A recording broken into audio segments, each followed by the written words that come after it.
The metallic taste of recycled airport air filled my lungs as I pressed my phone harder against my ear, fighting to hear my assistant over the chaos of JFK's Terminal 4. Snow pelted the floor-to-ceiling windows with increasing fury, transforming the December evening into a wall of white that had already grounded half the flights on the departure board. "Grace, I'm sorry, but the Hartwell deposition has been moved to 9 a.m. tomorrow." Sarah's voice crackled through the connection. The partners are expecting the Morrison brief on their desks first thing Monday morning. I closed my eyes, feeling the familiar weight of exhaustion settle between my shoulder blades.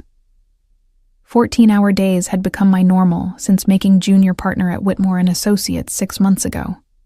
The promotion I'd fought for throughout my 20s now felt like a beautifully gilded cage, trapping me in a cycle of billable hours and client demands that left little room for anything resembling a personal life. "Send me the Morrison files," I said, already calculating how many hours I'd need to work through the weekend. "I'll review them on the flight." "About that," Sarah hesitated. "Your flight to Boston has been delayed indefinitely. Weather's getting worse." Through the terminal's speakers, a gate agent's voice confirmed my worst fears. "Ladies and gentlemen, due to severe weather conditions, all flights departing JFK have been suspended until further notice. Passengers are advised to contact their airlines for rebooking options." A collective groan rose from the waiting area as hundreds of travelers realized they'd be spending the night in uncomfortable airport chairs or hunting for hotel rooms in a city where every available bed would be claimed within the hour. I surveyed the terminal, taking in the families with crying children, business travelers frantically making phone calls, and couples arguing over their ruined vacation plans. My black wool coat suddenly felt stifling in the overheated terminal. I'd dressed for Boston's frigid December weather, not for being stranded in New York. The tailored charcoal suit underneath, my armor for corporate battles, now seemed absurdly formal for sleeping on an airport bench. My laptop bag, heavy with files that needed reviewing, cut into my shoulder with each movement. The scent of overpriced coffee and industrial cleaning supplies mixed with the underlying tension of displaced travelers. Somewhere nearby, a baby wailed with the particular pitch that seemed designed to frazzle already strained nerves. The constant hum of announcements, rolling luggage, and anxious conversations created a soundtrack of modern frustration. "Grace?" Sarah's voice brought me back to the present. "Are you still there?" "I'm here," I managed, watching a young mother try to console her toddler while juggling a diaper bag and a travel crib. "Listen, call the hotel in Boston and cancel my reservation. I'll figure out where to stay here." "Already tried booking you something in Manhattan," Sarah said apologetically. "Everything's completely booked. The concierge at the Meridian said they might have cancellations after midnight, but no guarantees." I ended the call and stood in the middle of the terminal, surrounded by chaos but feeling utterly alone. This was the price of building a career that left no room for contingencies, for relationships that might provide a couch to crash on during emergencies. My parents lived in Connecticut, but the thought of calling them for help made my stomach clench with familiar anxiety. They'd never understood my choice to pursue corporate law instead of the family practice they'd envisioned, and every conversation became a subtle reminder of their disappointment. The announcement board flickered with updated delays and cancellations. My flight to Boston now showed "canceled" in unforgiving red letters. Around me, travelers were forming increasingly desperate lines at customer service desks, their patience fraying with each passing minute. I pulled out my phone to check rideshare availability, unsurprised to find surge pricing that would cost more than most people's weekly groceries. Every available car was at least 40 minutes away, and the estimated fare to Manhattan made me wince. But what choice did I have? Sleeping in an airport chair would hardly prepare me for tomorrow's deposition. "Excuse me," a voice said behind me, low and cultured with just a hint of an accent I couldn't place. "Are you trying to get into the city?" I turned to find a man watching me with dark eyes that seemed to notice everything. He was tall, probably 6'2", with the kind of broad shoulders that filled out his expensive black wool coat perfectly. His dark hair was styled with careful precision, and despite the travel chaos around us, he looked completely composed. There was something magnetic about his presence, a quality that made other travelers unconsciously step aside as he moved through the crowd. "Yes," I said cautiously, my lawyer's instincts automatically assessing potential threats. He didn't look dangerous. Quite the opposite. His charcoal suit was clearly bespoke, his shoes Italian leather that probably cost more than my monthly rent. A platinum watch caught the harsh terminal lighting as he gestured toward the exit. "My flight was canceled as well," he said, his voice carrying the kind of confidence that suggested he was accustomed to being heard and obeyed. "I've arranged transportation into Manhattan. You're welcome to share if you'd like." Every rule my mother had drilled into me about stranger danger screamed warnings, but fatigue and practicality won out. The alternative was waiting indefinitely for an overpriced ride or spending the night in an airport chair. Besides, this man didn't look like the type who needed to prey on stranded travelers. Everything about him, from his perfectly tailored clothes to his confident bearing, suggested significant wealth and success. "That's very kind of you," I said, extending my hand. "Grace Morrison." His handshake was firm, warm, and brief. "Griffin," he replied, not offering a last name. "Shall we?" He gestured toward the exit with a slight smile that transformed his stern features. There was something almost old-fashioned about his mannerisms, a formality that seemed out of place among the casual chaos of modern travel. As we walked toward the terminal exit, I noticed how other people seemed to notice him without quite knowing why.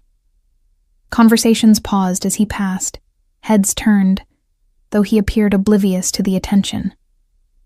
The automatic doors opened to reveal a wall of snow and wind that immediately stole my breath. The temperature had dropped at least 10 degrees since I'd arrived that afternoon, and the storm showed no signs of abating. Griffin placed a protective hand on my lower back, guiding me toward a black sedan that waited at the curb with its engine running. The driver emerged as we approached, a compact, efficient-looking man in a dark suit who moved with the particular alertness I associated with security personnel. He opened the rear door without a word, his eyes constantly scanning the area around us with professional vigilance. "After you," Griffin said, his breath visible in the frigid air. The car's interior was a haven of warmth and luxury. Black leather seats, climate control that had already banished the December chill, and the subtle scent of expensive cologne mixed with new car leather. As Griffin settled beside me, I noticed the quality of his cologne, something woody and sophisticated that probably cost more than most people spent on groceries in a month. "Where in Manhattan?" Griffin asked as the driver pulled away from the terminal. "Midtown would be perfect," I said, settling into the heated leather seat. "I can catch a cab from there to wherever I end up staying." He studied me for a moment, those dark eyes unreadable. "Business or pleasure?" "Business," I replied automatically. "Well, it was supposed to be. A deposition in Boston tomorrow that I'll now need to reschedule." "Lawyer?" he said. Not a question, but a statement of fact. "How did you know?" A slight smile played at the corners of his mouth. "The way you assess everything, calculate risks, measure words before speaking. Plus, the briefcase and the fact that you're traveling alone on a Friday night for a Saturday morning deposition suggests dedication that goes beyond normal business hours." His observation was unnervingly accurate. I did assess everything, a habit developed through years of legal training and reinforced by experience in courtrooms where a single misplaced word could cost clients millions. But there was something unsettling about being read so easily by a stranger. "And you?" I asked. "What brings you to New York on such a lovely evening?" "Meetings," he said simply. "Business that doesn't reschedule easily." The vague answer triggered my professional curiosity, but something in his tone discouraged further questions. Outside the windows, the storm continued its assault on the city. Snow accumulated on the windshield faster than the wipers could clear it, and the few other vehicles on the road moved with the cautious pace of drivers who understood they were fighting nature itself. "This is worse than they predicted," I observed, watching a taxi fishtail slightly before recovering control. Griffin's expression darkened as he looked out at the worsening conditions. Weather like this changes plans, forces people to adapt quickly. He glanced at me. Sometimes that reveals who someone really is. There was something prophetic in his words, though I couldn't have known then how dramatically my own plans were about to change. The warm leather seat, the gentle hum of expensive German engineering, and the exhaustion of a 16-hour workday combined to create a cocoon of false security. For the first time in months, I felt myself beginning to relax. The driver's voice cut through my growing comfort, speaking in what sounded like Italian. Griffin responded in the same language, his tone sharp and commanding. Whatever the conversation was about, it wasn't pleasant. The driver's hands tightened on the steering wheel, and I noticed his eyes checking the rearview mirror more frequently. "Everything all right?" I asked, lawyer's instincts prickling. Griffin's expression had shifted, becoming more alert, more dangerous somehow. "Probably nothing," he said, but his body language suggested otherwise. "Marco, take the bridge." We turned onto a route I didn't recognize, heading toward what I assumed was the Queensboro Bridge. The car moved faster now, despite the worsening road conditions. Griffin's attention was focused entirely on the mirrors and side windows, his earlier relaxed demeanor replaced by something much more intense. "Griffin," I said carefully, "what's—" The rear window exploded. Griffin threw himself across me, pressing me down into the leather seat as glass showered the interior. The car swerved violently, Marco fighting to maintain control as something metallic pinged off the trunk. Over the howling wind and screeching tires, I heard the unmistakable crack of gunfire. "Stay down," Griffin commanded, his weight pinning me to the seat. In the chaos, I glimpsed him pulling something from inside his coat, something black and metallic that definitely wasn't a cell phone. The fairy tale evening of shared transportation and mysterious charm had just become a nightmare, and I realized with crystalline clarity that I knew absolutely nothing about the man whose car I was sharing, whose protection I was now dependent upon, and whose world I had just been violently thrust into. The last coherent thought I had before terror took over completely was wondering what kind of business meetings involve people shooting at your car in the middle of a blizzard.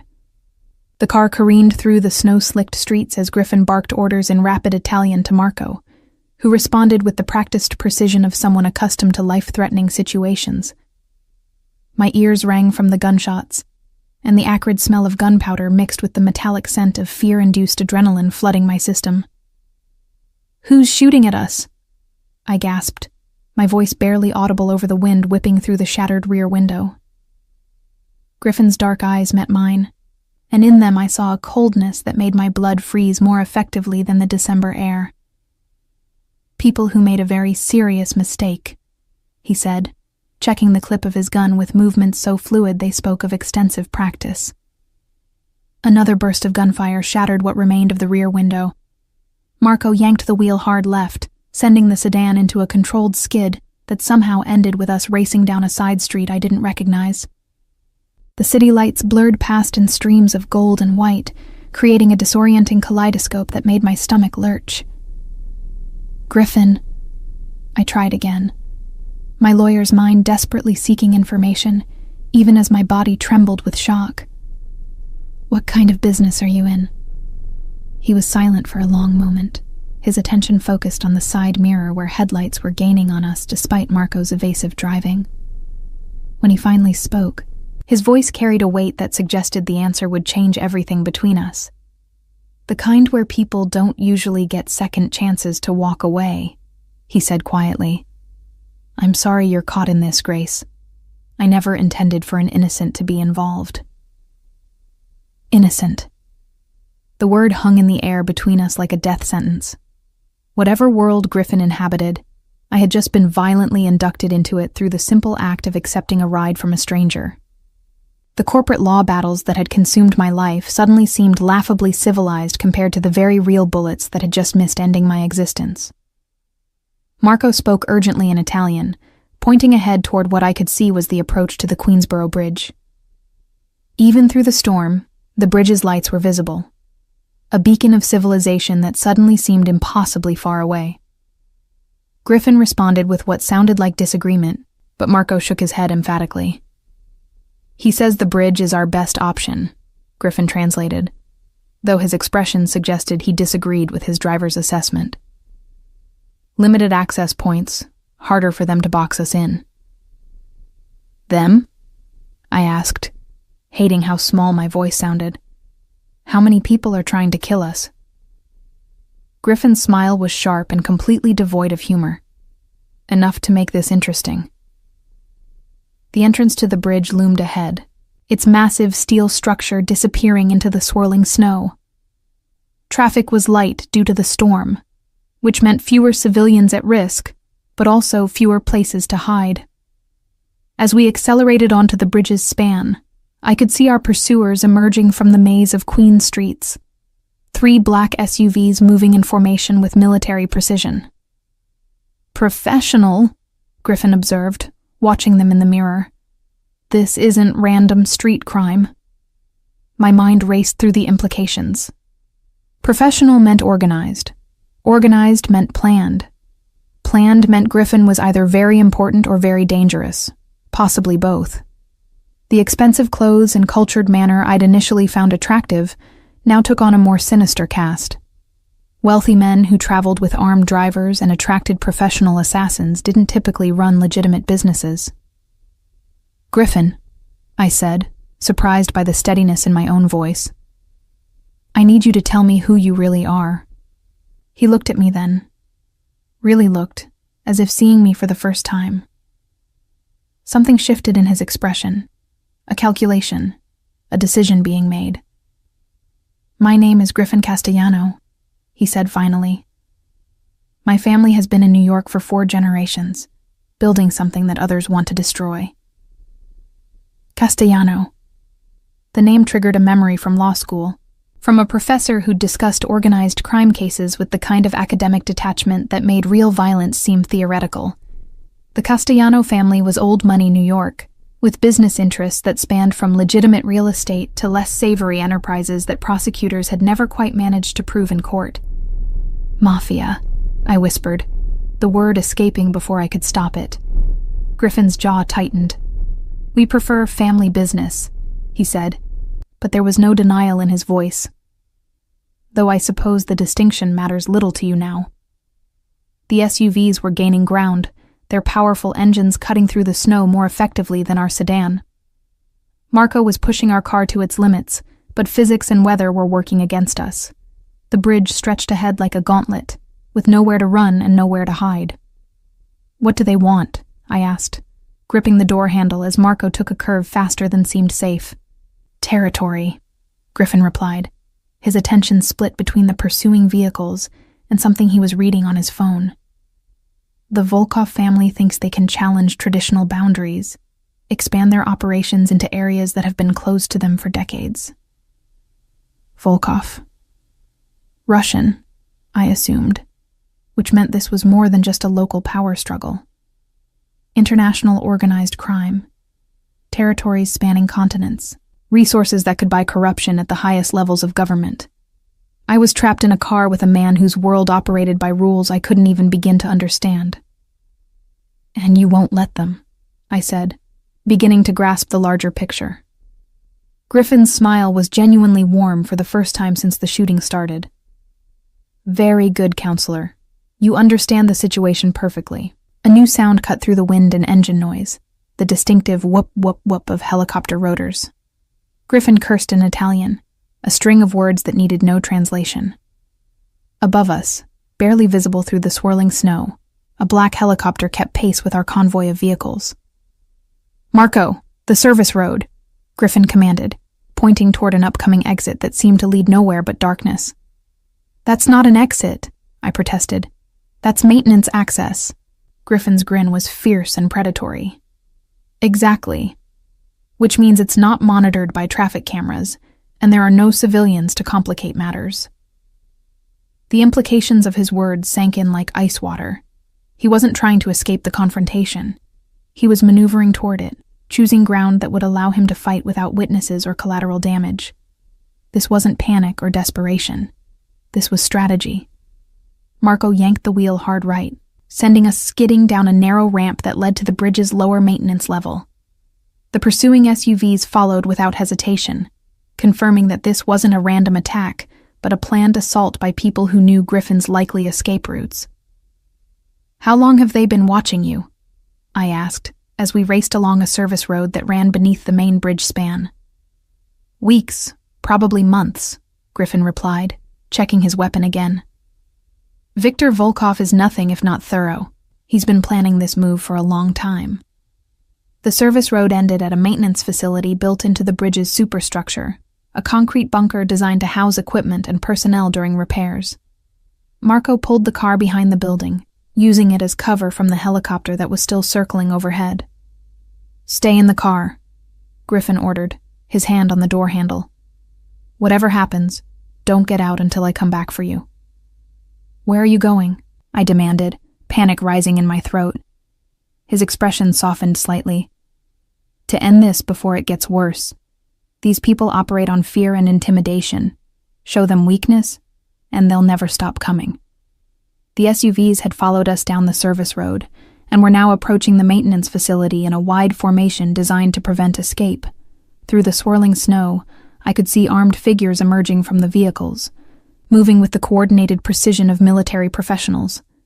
Griffin stepped out into the storm, and I watched in fascination and horror as he transformed. The cultured businessman I'd shared pleasant conversation with disappeared, replaced by something primal and dangerous. He moved through the snow with absolute confidence, his weapon held with the casual competence of someone who'd done this many times before. The first gunshot echoed off the concrete walls of the facility, followed immediately by return fire from multiple directions. I pressed myself down into the leather seat, my heart hammering so hard I could feel it in my throat. This was real. People were trying to kill each other, and I was trapped in the middle of a war between criminals who settled disputes with bullets instead of lawsuits. Through the passenger window, I caught glimpses of Griffin moving between the maintenance equipment, using concrete barriers and steel girders as cover, while he systematically eliminated his attackers. Each movement was calculated, efficient, lethal. There was no hesitation, no mercy, no resemblance to the charming stranger who'd offered to share a cab. A face appeared at the driver's side window. Young, Slavic features, eyes wide with adrenaline and fear. He was reaching for the door handle when Griffin appeared behind him like a shadow, ending the threat with a precision that spoke of extensive training and zero conscience. "It's over," Griffin said, opening the passenger door and sliding back into the car. His expensive coat was torn, and there was blood on his hands, but his expression was calm, almost serene. "Marco, take us to the Meridian." I stared at him, struggling to reconcile the composed man adjusting his cufflinks with the efficient killer I'd just witnessed. "The hotel? We're just going to check in like nothing happened?" "The Meridian is secure," Griffin explained, his voice returning to the cultured tone I'd first found attractive. "And we need to discuss your situation." "My situation?" I repeated, hysteria creeping into my voice. "I don't have a situation. I'm a corporate lawyer who was trying to catch a flight to Boston. I don't know anything about family territories or Russian crime families or whatever this is." Griffin's dark eyes studied me with the same intensity he'd shown while planning the confrontation with our attackers. "You know my name now, Grace. You've seen what I'm capable of. You've been present during a direct assault on my operations." He paused, letting the implications sink in. "Whether you intended it or not, you're now part of this world." The car moved smoothly through the empty streets, the storm providing cover for our retreat from the scene of what I was beginning to understand had been a massacre. Behind us, the bridge disappeared into the swirling snow, along with any illusion I'd harbored about the nature of the man sitting beside me. "What does that mean?" I asked, though I was beginning to suspect I didn't want to know the answer. Griffin's smile was gentle, almost apologetic, but his words carried the weight of absolute certainty. It means, counselor, that your old life ended the moment you got into this car. What happens next depends entirely on how quickly you can adapt to your new circumstances. The Meridian Hotel rose from the Manhattan landscape like a monument to old-world elegance, its Art Deco facade glowing warmly against the storm-darkened sky. Even through the driving snow, I could see the discreet but unmistakable signs of serious security. Men in expensive suits positioned at strategic points, their eyes constantly scanning the street with professional vigilance. Marco pulled the sedan into a private entrance I hadn't noticed from the street, where uniformed attendants moved with the kind of efficiency that suggested they'd been expecting us, despite the night's violent detour.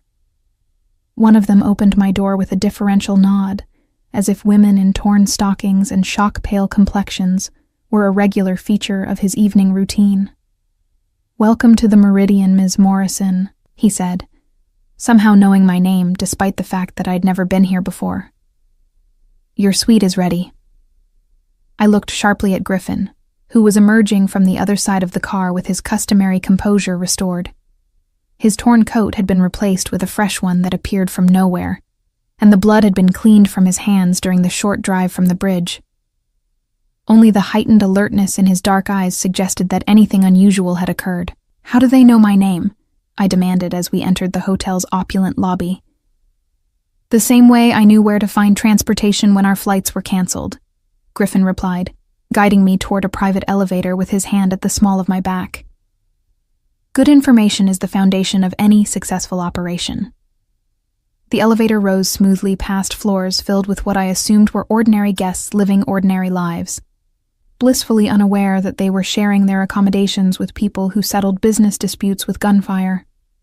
The lobby had been beautiful in the way that only unlimited money could achieve: marble floors, crystal chandeliers, artwork that belonged in museums rather than hotels.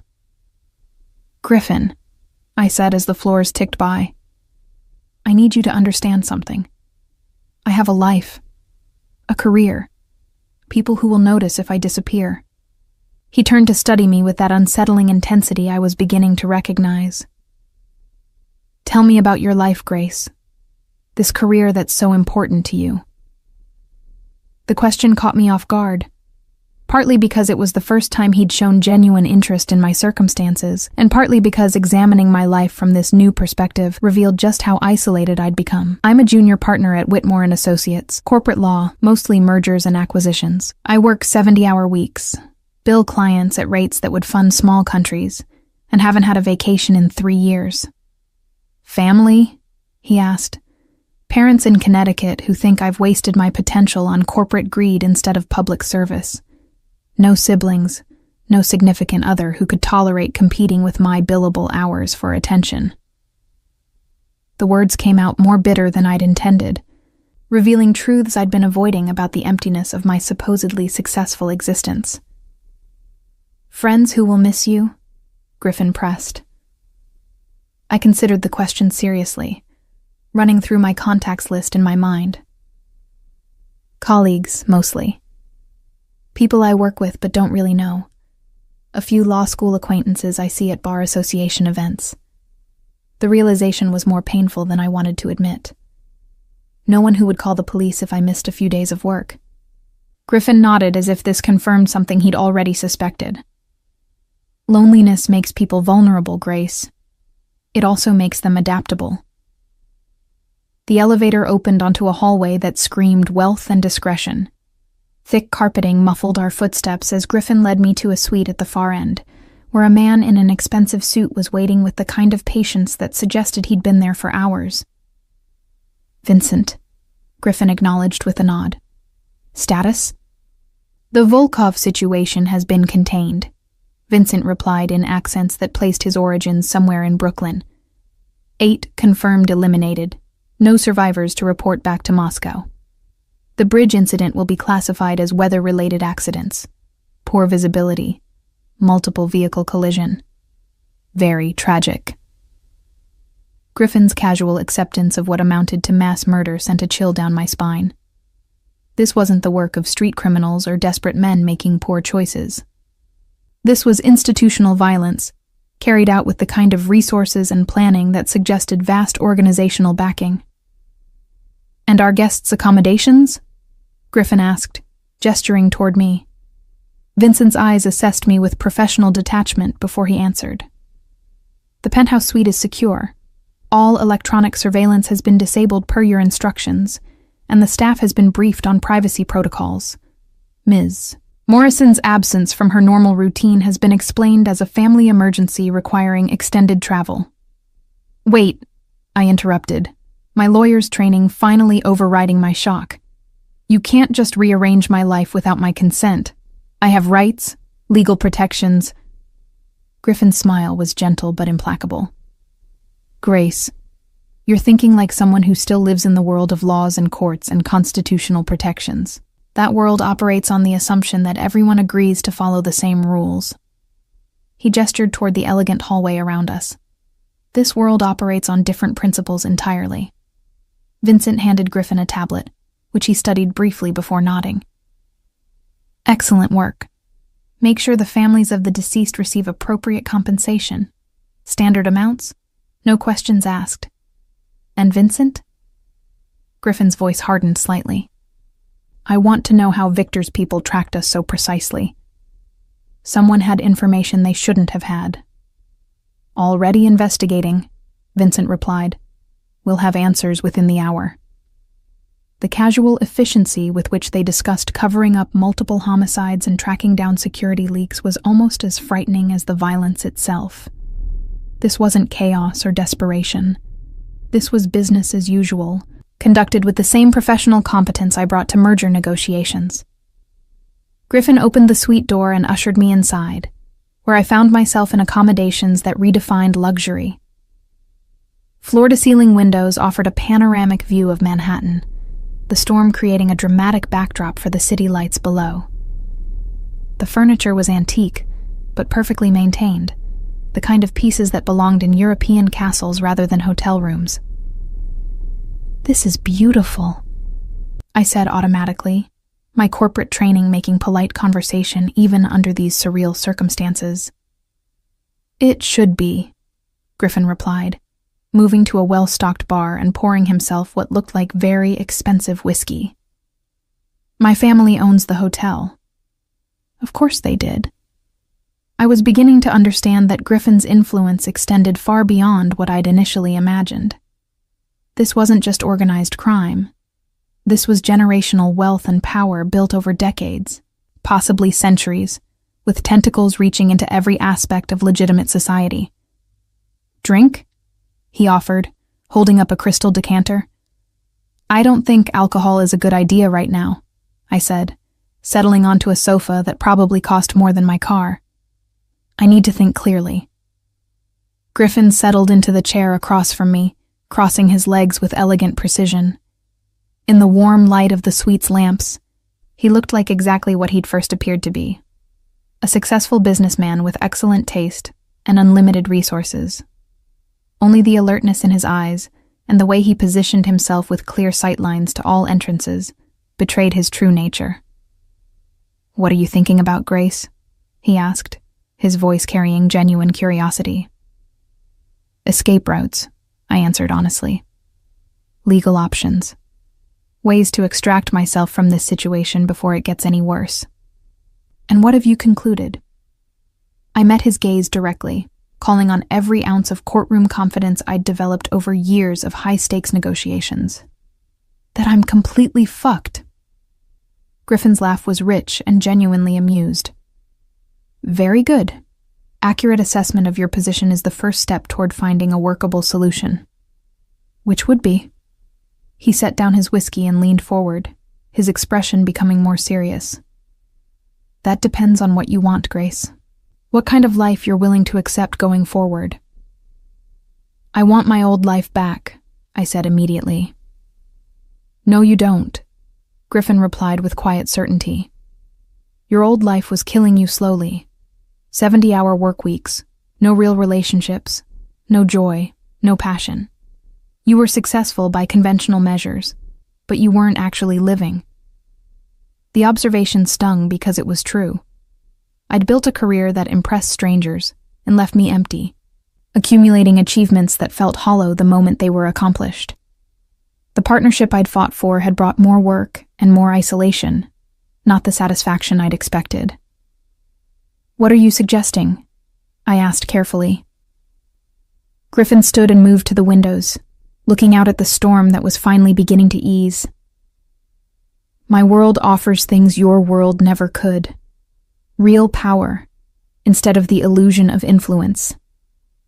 Genuine importance rather than billable hours. Protection from threats you never knew existed.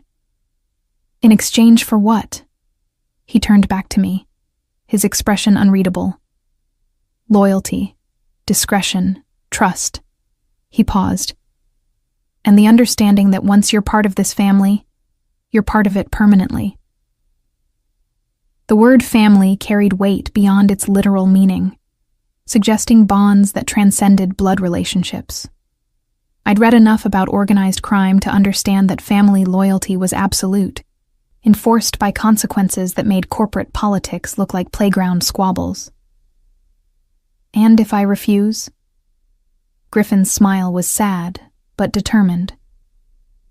"Then you'll be relocated somewhere safe, with a new identity and enough money to start over. You'll never see New York again, never practice law again, never have any contact with your previous life." "Witness protection," I realized. "Something like that," he agreed, "though administered privately, with better funding and more permanent arrangements." The choice he was offering wasn't really a choice at all. Join his organization or disappear forever. The life I'd built, unsatisfying as it was, would be erased either way. The only question was whether I'd have any agency in what replaced it. "What would my role be?" I asked, surprised by my own pragmatism. "If I chose to stay?" Griffin's expression brightened with what looked like genuine pleasure. "You're a lawyer, Grace. Someone with expertise in corporate law, merger negotiations, regulatory compliance. Do you have any idea how valuable those skills are to an organization like mine?" I was beginning to. Organized crime in the modern era wasn't just about violence and intimidation. It was about moving money, acquiring legitimate businesses, navigating complex legal structures designed to hide ownership and deflect investigation. Someone with my background could be invaluable in building the kind of empire that operated in both shadows and sunlight. "Legal, but not entirely ethical," I said, testing my understanding. "Profitable, but not always conventional," Griffin corrected. "Everything my family does serves a purpose, Grace. We maintain order in situations where the official authorities are ineffective. We provide services that people need but can't obtain through legitimate channels. We protect communities that law enforcement has abandoned." It was a romanticized view of organized crime, but I could hear the genuine conviction in his voice. Griffin believed in what he was doing, saw himself as a necessary force in an imperfect world. Whether that belief was justified or simply convenient rationalization didn't change the fact that he was offering me something I'd never had: the chance to be truly important, to work for causes that mattered beyond corporate profit margins. "How long do I have to decide?" I asked. Griffin checked his watch, a gesture so normal it seemed surreal after everything that had happened. "The storm is clearing. By morning, you'll need to choose which life you want to live." He moved toward the door, then paused. "Grace, the people who attacked us tonight, they weren't targeting me specifically. They were targeting anyone associated with my organization, which now includes you. Viktor Volkov doesn't distinguish between soldiers and civilians, between combatants and witnesses. The implication was clear. I was already in danger simply by being here, by knowing what I knew. Returning to my old life wouldn't guarantee safety. It might actually ensure the opposite." "Sleep well," Griffin said softly. Tomorrow we'll discuss the details of your new arrangements, whatever they might be. After he left, I stood at the windows looking out at the city below, where millions of people lived ordinary lives governed by ordinary rules. Somewhere out there was my apartment, my office, my carefully constructed existence that had felt so important just hours ago. Now it all seemed as distant and insubstantial as the snow that was finally beginning to taper off, revealing a world that looked the same but felt completely transformed. I woke to pale winter sunlight streaming through windows I didn't recognize, my body aching from tension and restless sleep. For a disorienting moment, I couldn't remember where I was or why my muscles felt like I'd been in a fight. Then the events of the previous night crashed back. The gunfire, the bodies in the snow, Griffin's casual efficiency with violence that redefined everything I thought I knew about danger. The penthouse suite looked different in daylight, less like a fairy tale refuge and more like an elegant prison. The antique furniture and museum-quality artwork took on a more sinister cast when viewed as the backdrop for life-altering ultimatums. Through the floor-to-ceiling windows, Manhattan spread out below like a chessboard where I was apparently just discovering the rules. A soft knock interrupted my brooding. "Come in," I called, expecting Griffin or perhaps the discreet hotel staff. Instead, a woman entered carrying a breakfast tray. Not the uniformed service personnel I'd anticipated, but someone roughly my age with shrewd eyes and an expensive business suit that suggested she was far more than a server.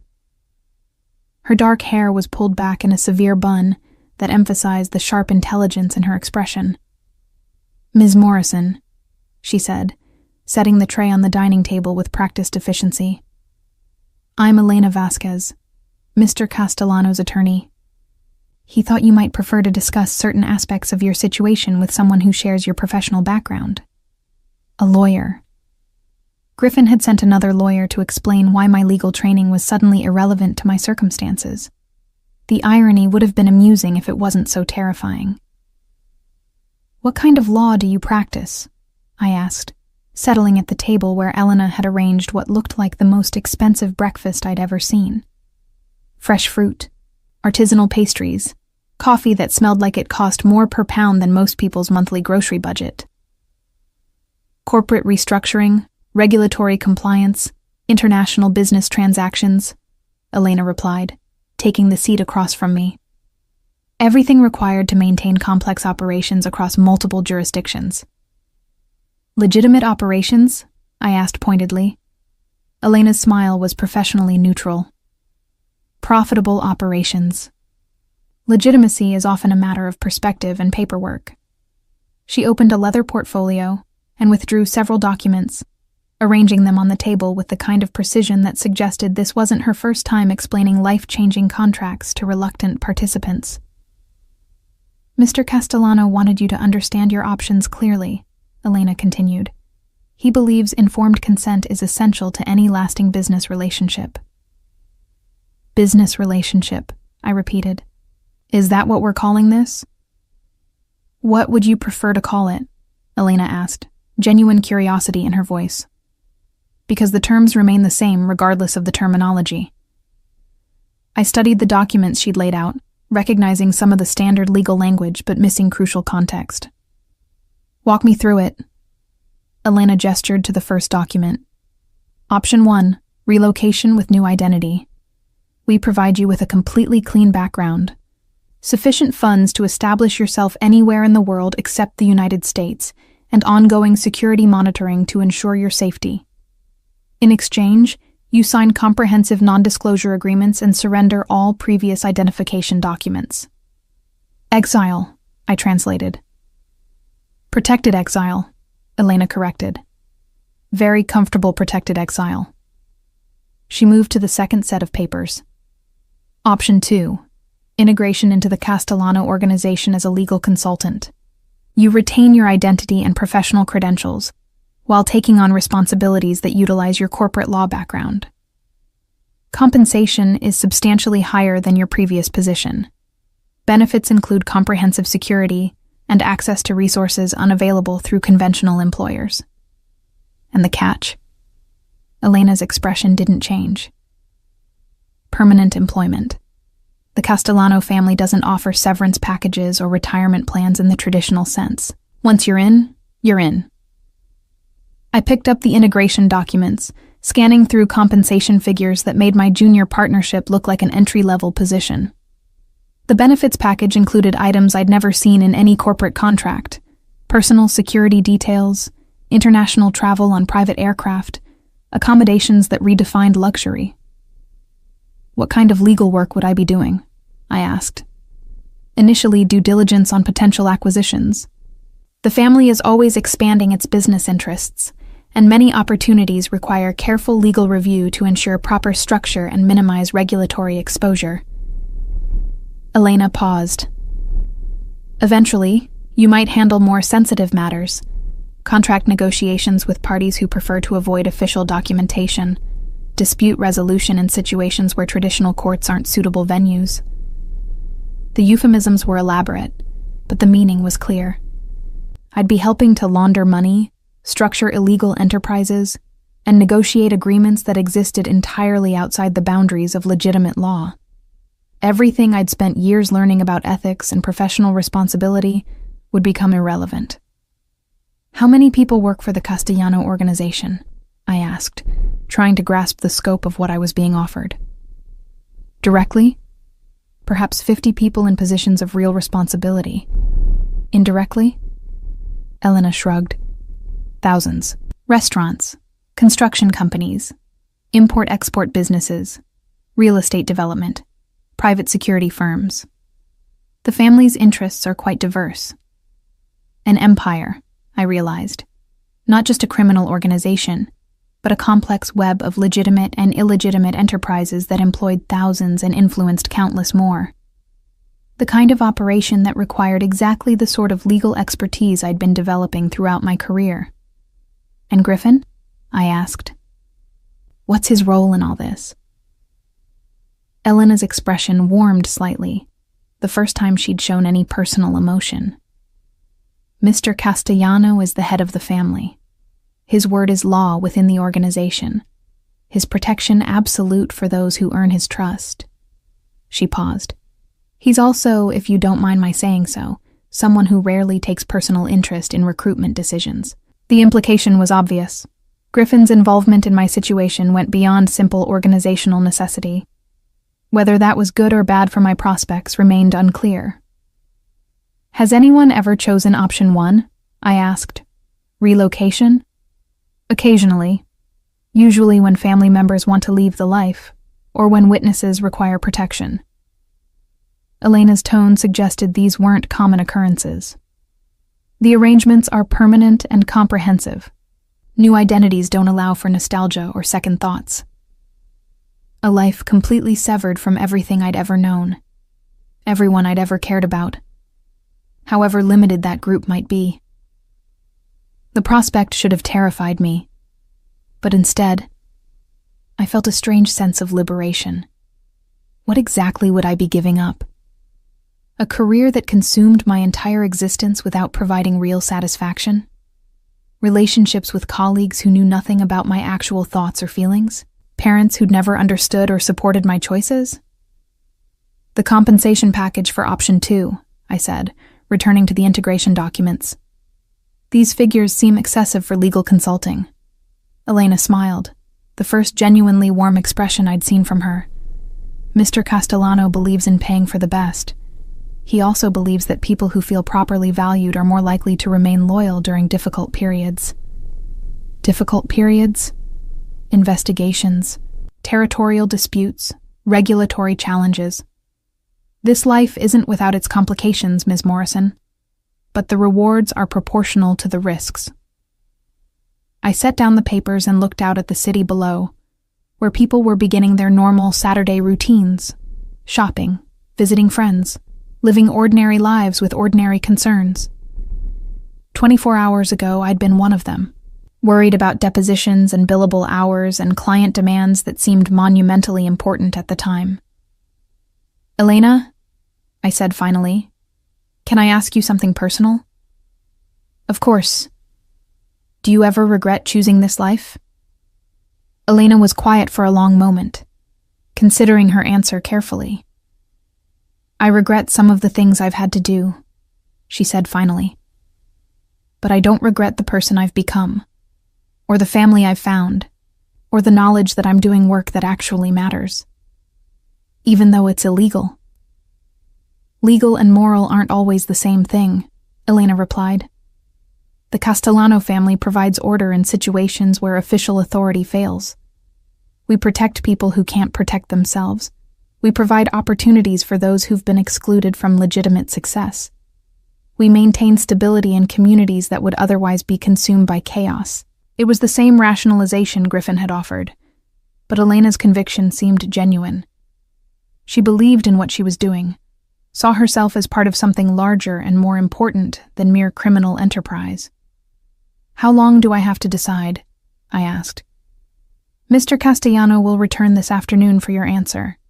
He's currently handling some urgent business related to last night's unpleasantness. Elena began gathering the documents. In the meantime, you're welcome to explore the hotel, speak with other family members, get a better sense of what this life actually entails. She paused at the door.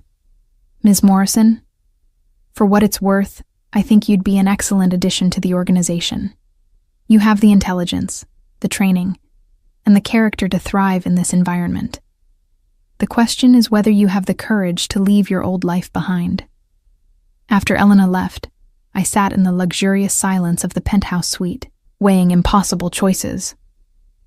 Through the windows, I could see the bridge where last night's violence had occurred, now innocent-looking in the winter sunlight. Somewhere down there, cleanup crews were probably handling the aftermath of Griffin's efficient brutality, ensuring that official reports would never reflect what had actually happened. The breakfast Elena had brought was growing cold, but I found I had no appetite. How could I eat artisanal pastries while contemplating joining an organization that killed people as casually as I once reviewed contracts? Yet, how could I walk away from the most significant opportunity I'd ever been offered, even if it meant abandoning everything I'd once believed about right and wrong? My phone rang, jarring me from my contemplation. The caller ID showed my office number, Sarah, probably wondering why I hadn't checked in about rescheduling the Boston deposition. I stared at the device, realizing that answering it would mean pretending that my old life still existed, still mattered. I let it go to voicemail. The decision, I realized, had already been made. I just hadn't acknowledged it yet. Griffin returned to the suite at precisely 3 o'clock, carrying himself with the same effortless authority I'd noticed at the airport, but now understood in entirely different terms. He wore a charcoal wool suit that probably cost more than most people's monthly salary, and his dark eyes held the satisfied expression of someone whose morning had been professionally productive. "Grace," he said, settling into the chair across from mine with fluid grace. "I trust Elena explained your options clearly." "Very clearly," I replied, surprised by the steadiness in my own voice, though I have some questions about the specifics. Of course. Griffin gestured for me to continue, his full attention focused on me with the intensity I was learning to associate with important business decisions. If I choose integration, what happens to my apartment, my personal belongings, my previous life? Everything you want to keep will be transported here discreetly. Items with sentimental value, important documents, anything that matters to you personally. Griffin paused. Your lease will be terminated. Your office will be notified of your resignation due to family circumstances, and your professional obligations will be handled by our people to ensure no loose ends. The casual efficiency with which he described erasing my existence was both impressive and terrifying. And my parents? What kind of relationship do you have with them? I considered the question honestly. Distant, disapproving. We speak perhaps once a month, usually when they want to express concern about my choices or suggest I should have become a public defender instead of a corporate attorney. Griffin nodded, as if this confirmed something he'd already suspected. They'll receive periodic communications indicating you're well but busy with your career. Holiday cards, birthday messages, occasional brief phone calls. Nothing that would suggest anything has changed, but nothing that requires ongoing personal contact. You've done this before. When necessary. Griffin's tone suggested this was a routine aspect of recruitment, rather than an unusual accommodation. Family relationships often complicate transitions into our organization. We've developed efficient methods for managing such situations. I walked to the windows, looking down at the city where my old life was being systematically dismantled by people I'd never met, following orders from the man sitting calmly behind me. The scope of his organization's capabilities was becoming clear. This wasn't just crime syndicate, but a comprehensive infrastructure capable of manipulating records, communications, and official documentation with sophisticated precision. What about the people who attacked us last night? I asked. Are there others? Griffin's reflection appeared in the window glass as he stood and moved closer. Viktor Volkov is dead, along with most of his immediate lieutenants. The surviving members of his organization are currently reassessing their position regarding territorial boundaries. His voice carried the satisfaction of someone who'd solved a complex problem efficiently.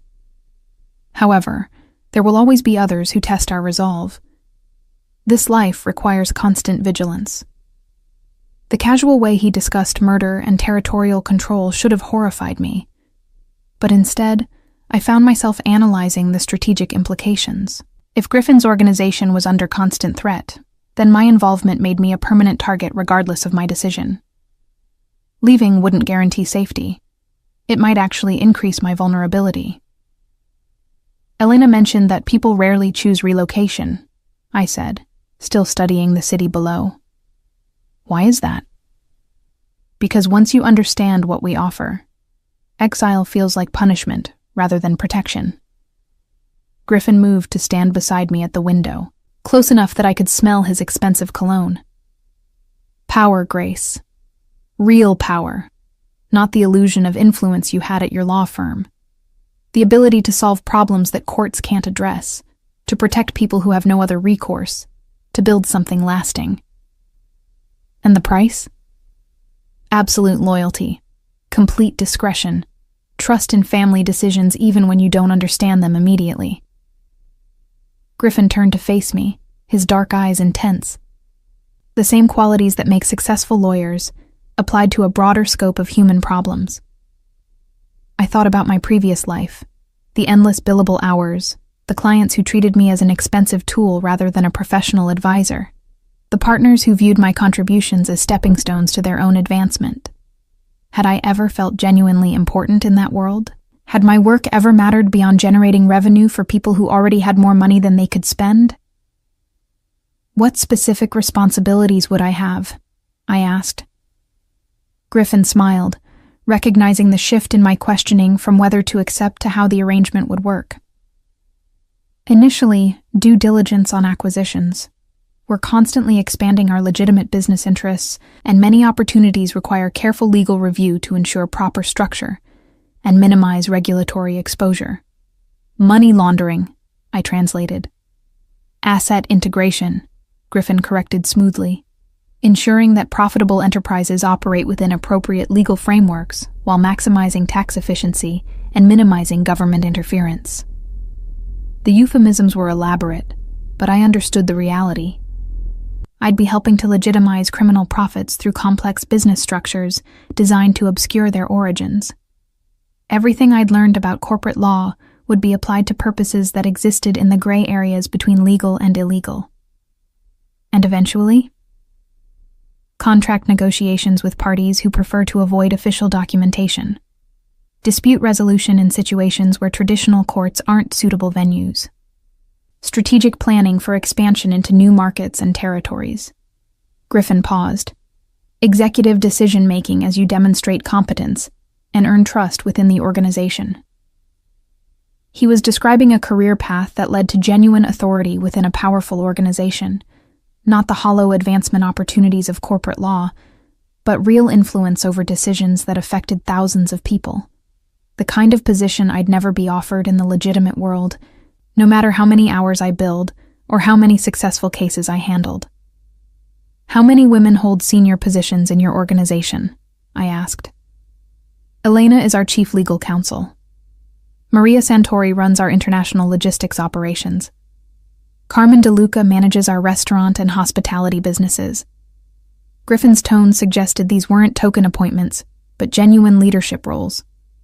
The Castellano family judges people by competence and loyalty, not by traditional prejudices. A knock at the door interrupted our conversation. Griffin called permission to enter, and Vincent appeared carrying a tablet and wearing the expression of someone with urgent information to report. "Boss," Vincent said, nodding respectfully to me before focusing on Griffin. "We've got movement on the Volkov situation. Seems like word has reached Moscow about last night's activities." Griffin's expression hardened. "Details. Federal interest is heating up. The bridge incident attracted more attention than we anticipated, and someone downtown is asking questions about traffic patterns and vehicle registrations." Vincent glanced at me uncertainly. "Should we discuss this privately?" "Ms. Morrison is family," Griffin said firmly, making a decision that surprised me with its implications. "Whatever concerns the organization concerns her." Vincent nodded and continued. "The good news is that our people in the mayor's office and police department are handling the official narrative.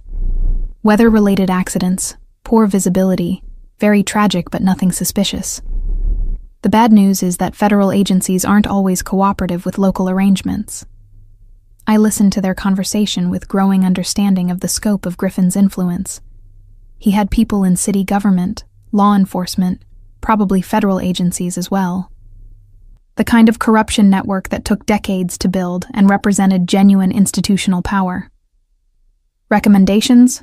Griffin asked. "Accelerate our timeline on the Manhattan waterfront acquisitions. If federal attention increases, we need more legitimate business interests to justify our presence in certain neighborhoods." Vincent paused. "Also might be wise to activate some of our judicial contacts, ensure that any potential investigations get properly directed." Griffin nodded thoughtfully. "Handle the acquisitions through Elena's people. Make sure everything is structured properly from the beginning." He glanced at me. "And Vincent? Ms. Morrison will be joining Elena's legal team. Make sure she gets access to all relevant files and introduction to our key contacts."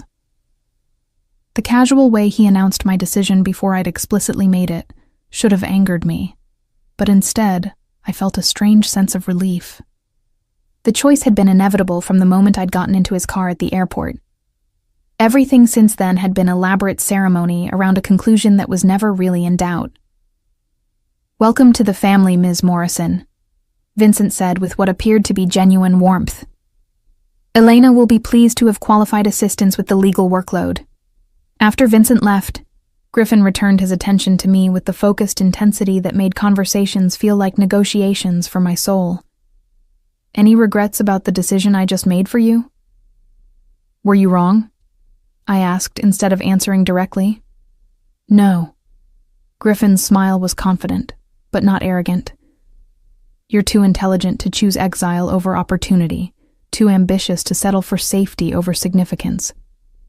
You want to matter, Grace. You want your work to have real impact on the world." He was right, and we both knew it. The partnership at Whitmore & Associates had been the culmination of everything I'd worked toward, but it had felt hollow the moment I'd achieved it. More work, more responsibility, more money, but no greater sense of purpose or importance. "What happens now?" I asked. "Now you move into permanent accommodations here at the hotel while we arrange more suitable long-term housing. Elena will begin your orientation on Monday, starting with current legal projects and introduction to key personnel." Griffin moved to the bar and poured 2 glasses of what looked like very expensive champagne.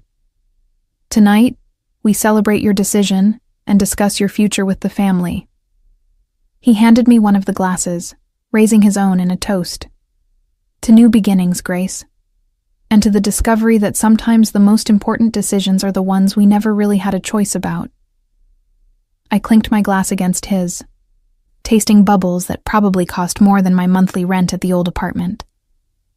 Through the windows, Manhattan glittered in the afternoon light, a city that looked the same, but felt completely different now that I understood how power really operated within its boundaries. Griffin, I said, setting down my glass and meeting his gaze directly.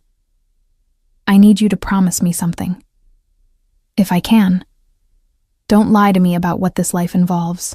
Don't protect me from the reality of what you do, what we do. If I'm going to be part of this, I want to understand all of it. Something shifted in Griffin's expression. Respect, perhaps, or recognition of a kindred spirit. Very well, but understand that knowledge carries its own burdens. Once you know certain things, you can never unknow them. I understand. Griffin nodded slowly. Then welcome to the real world, Grace Morrison. I think you're going to find it far more interesting than the fantasy you've been living. As the sun set over Manhattan, painting the sky in shades of gold and crimson, I realized that everything I'd once considered real, my career, my goals, my understanding of how the world worked, had been shadows on a wall. The life stretching ahead might be dangerous, morally complex, and completely different from anything I'd planned, but it would be authentic in ways my previous existence had never been. For the first time in years, I felt truly awake. 3 weeks later, I stood in Elena's office reviewing acquisition documents for a chain of luxury restaurants that would serve as fronts for money laundering operations, when my phone buzzed with a message that changed everything. Grace, it's your mother. Please call immediately.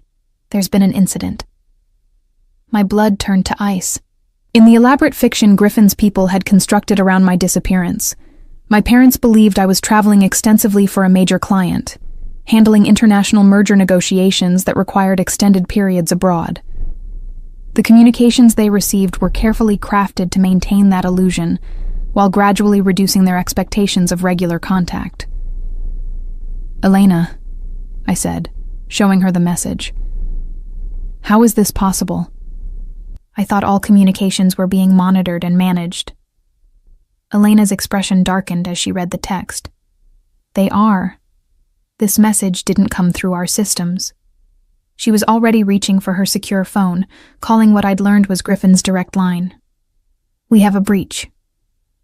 Griffin arrived within minutes, accompanied by Vincent and 2 other men I recognized as senior security personnel. The casual confidence I'd grown accustomed to seeing in Griffin's bearing was replaced by the cold alertness of someone confronting a direct threat to his operations. Show me the message, he commanded, examining my phone with the intensity of someone who understood that seemingly small details could unravel carefully constructed plans. The number is spoofed, Vincent reported, after running it through their systems.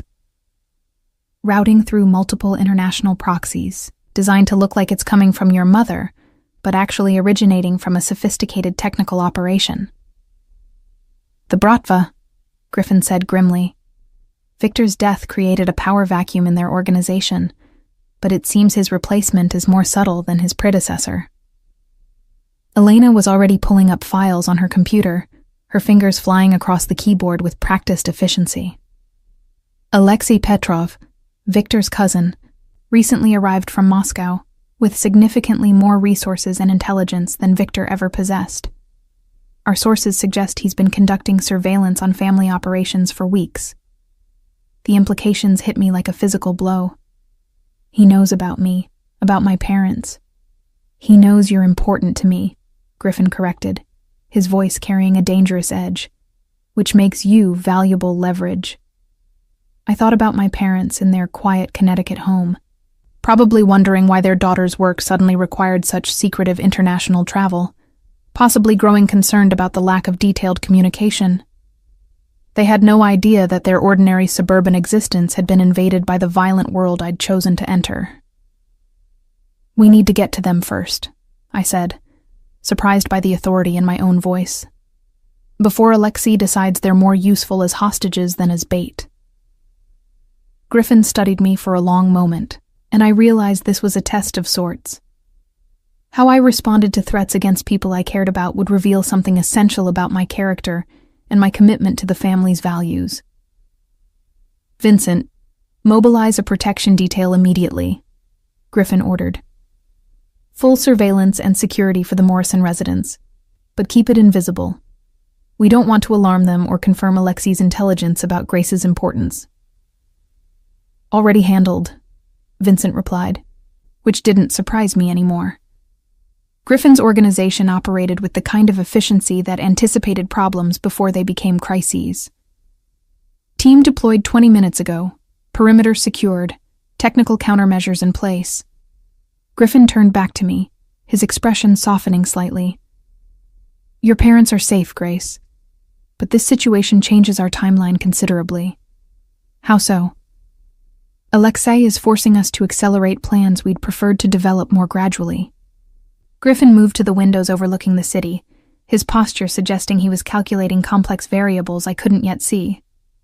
He's also making this personal, which requires a different type of response than business disagreements. Elena closed her laptop and gathered the acquisition files we'd been reviewing. Should I postpone the restaurant negotiations? No, Griffin said firmly. Accelerate them. We need those establishments operational within the week, not the month we'd originally planned. He turned to face us.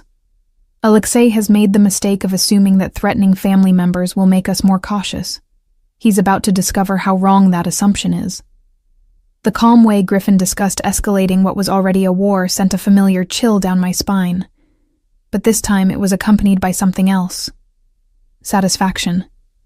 These people had threatened my parents, invaded the peaceful life my mother and father had built through decades of honest work and simple values. Whatever response Griffin was planning, they'd earned it. What do you need from me? I asked. Griffin's smile was sharp and predatory. Legal cover for some very aggressive business expansion. Elena will brief you on the specific requirements, but essentially we need to acquire controlling interests in several businesses that provide strategic access to Alexei's operations. Hostile takeovers, I translated. Comprehensive acquisition strategies, Griffin corrected with dark humor. Entirely legal, though perhaps not entirely conventional in their implementation timeline. Over the next 72 hours, I worked with Elena to structure the most complex and aggressive business campaign I'd ever been involved in. Using shell companies, offshore accounts, and legal mechanisms I'd never seen deployed so ruthlessly, we acquired controlling interests in 3 shipping companies, 2 warehouse facilities, and a construction firm that collectively formed the infrastructure supporting Alexei's American operations. The work was exhilarating in ways my previous corporate practice had never been. Instead of shuffling papers to help wealthy clients become wealthier, I was wielding legal expertise like a weapon, dismantling an enemy's capability to threaten people I cared about. Every contract I structured, every acquisition I completed, every regulatory filing I submitted was part of a larger strategic campaign that would determine whether Griffin's family or Alexei's organization controlled criminal activity in New York. You're enjoying this, Elena observed on the 3rd night as we worked through documentation for the final acquisition. More than I expected, I admitted. There's something satisfying about using corporate law to destroy someone who deserves it. Elena smiled. Griffin was right about you. You understand that law is just another tool, and tools are only as moral as the purposes they serve. By Thursday morning, our campaign was complete. Alexei's operations had been systematically dismantled through legitimate business acquisitions, backed by overwhelming financial resources and legal expertise. His shipping routes were disrupted. His storage facilities were under new management, and his construction projects had been halted by regulatory challenges we'd carefully orchestrated. Status report, Griffin requested as our team gathered in his private conference room. Alexei's organization is effectively paralyzed, Vincent reported with obvious satisfaction. Revenue streams cut off, operational infrastructure compromised, key personnel reassigned or eliminated. He's got perhaps 48 hours of remaining capability before complete collapse. And the Morrison family? Griffin asked. Safe and unaware, Vincent confirmed. Our protection detail reports no unusual activity, no surveillance, no contact attempts. As far as they know, their daughter is still traveling for business and will return when her international projects are completed. Griffin nodded, then turned to me. "Congratulations, Grace. Your first major project for the family has been remarkably successful." The praise should have felt hollow given the circumstances, but instead, it filled me with genuine pride. I'd contributed something essential to protecting people I cared about, while simultaneously demonstrating my value to the organization that had become my new family. The skills I'd developed through years of corporate practice had found their perfect application. "What happens to Alexei?" I asked. Griffin's expression became unreadable. "He'll receive one opportunity to withdraw his operations from American territory and return to Moscow with whatever assets he can salvage. If he accepts, he lives. If he refuses..." The alternative hung unspoken in the air, but we all understood. This was the moment when Alexei would discover that threatening Griffin's family carried consequences that went far beyond business competition. 2 days later, Elena informed me that Alexei had chosen to accept Griffin's terms. His organization was withdrawing from American operations entirely, abandoning millions of dollars in infrastructure rather than continuing a war they couldn't win. He made the smart choice, Griffin told me that evening as we shared dinner in his private dining room at the hotel. Though I suspect his superiors in Moscow aren't entirely pleased with how quickly he surrendered territorial claims they'd spent years developing. "And my parents?" "Will continue to receive periodic communications indicating you're well and busy with your career. The protection detail will remain in place indefinitely, but they'll never know it exists." Griffin paused. "Unless you'd prefer to re-establish direct contact with them?" I considered the question seriously. The fiction we'd created around my disappearance could easily be modified to allow for normal family relationships. But did I want that? Did I want to compartmentalize my new life, maintaining connections to people who could never understand or accept what I'd become? "No," I said finally. "This is my family now. They belong to the world I left behind." Griffin's smile was warm and genuine. "I'm glad you feel that way, Grace, because there's something I want to discuss with you." He reached into his jacket and withdrew a small velvet box, setting it on the table between us with the casual precision that characterized all his important gestures. My heart stopped, then resumed beating at double speed as I realized what this moment represented. "Griffin," I began, but he held up a hand to stop me. "This isn't what you think it is," he said softly. "Not entirely, anyway. This is a business proposition that happens to involve personal feelings I wasn't expecting to develop." I stared at the box, afraid to open it, afraid not to. "What kind of business proposition?" "The kind where the woman I'm falling in love with becomes my wife, my partner in every aspect of family operations, and the mother of the next generation of Castellanos." Griffin's voice was steady, but I could see tension in his shoulders that suggested this conversation mattered more to him than his casual tone implied. "You're falling in love with me?" I asked, focusing on the part of his statement that seemed most impossible. "Inconvenient, isn't it?" Griffin's smile was rueful. "I'd planned to keep our relationship strictly professional, but you've made that impossible. Your intelligence, your courage, your willingness to embrace this life completely. You've become essential to me in ways that go far beyond your legal expertise." I opened the velvet box to reveal a ring that took my breath away, not because of its obvious value, though the diamond was spectacular, but because of its design. The setting incorporated elements that clearly referenced my previous life. Scales of justice worked into the band, a secondary stone that matched my birthstone, details that showed Griffin had been paying attention to things I'd never explicitly told him. "It's beautiful," I whispered. "It's also a binding contract," Griffin said seriously. "Marriage in my family isn't just personal commitment. It's institutional alliance. You'd become my equal partner in all family decisions. My heir if anything happens to me, the mother of children who will inherit everything we build together." "And if I say no?" Griffin's expression didn't change. "Then you remain a valued member of the family, my trusted legal counsel, and someone I care about deeply, but can never fully claim as my own.